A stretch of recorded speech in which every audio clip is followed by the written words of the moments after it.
उसको फील कर सकते हैं वो वही कर रहे होंगे।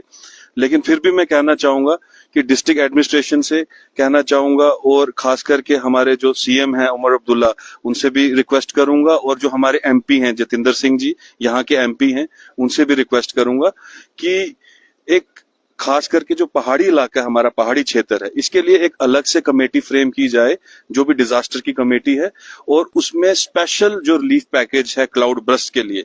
क्योंकि अगर आप देखेंगे, अगर 2022 से मैं अगर आपको डेटा बताऊं, 2022 से लेके अभी 25 तक, 24-25 तक जो हमारे पास डेटा है अवेलेबल, 3000 के आसपास क्लाउड बर्स्ट हो गए हमारे पहाड़ी क्षेत्र में।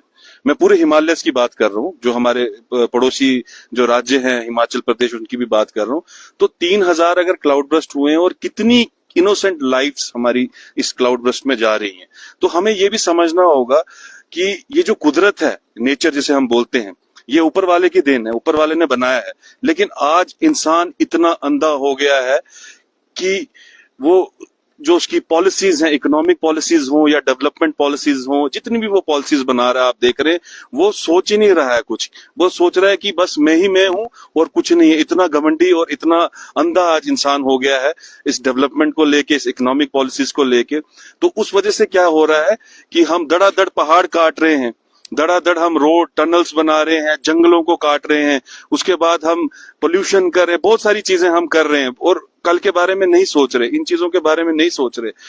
1992 में एक हमारी अर्थ समिट हुई थी, जिसको रियो समिट कहते हैं, आप भी जानते होंगे, सारे जानते होंगे। उसमें पूरी दुनिया के बड़े बड़े लीडर वहां पे बैठे थे, और एजेंडा 21 की बात हुई थी। एजेंडा 21 में ये हुआ था कि हमें पहाड़ों को कैसे बचाना है, क्योंकि जब भी क्लाइमेट चेंज होगा, इस चीज को समझना है। खास करके जो हमारे पहाड़ी लोग हैं, इस चीज को समझिए, और इस चीज के लिए आप एक्टिविज्म के लिए भी आगे आ जाइए।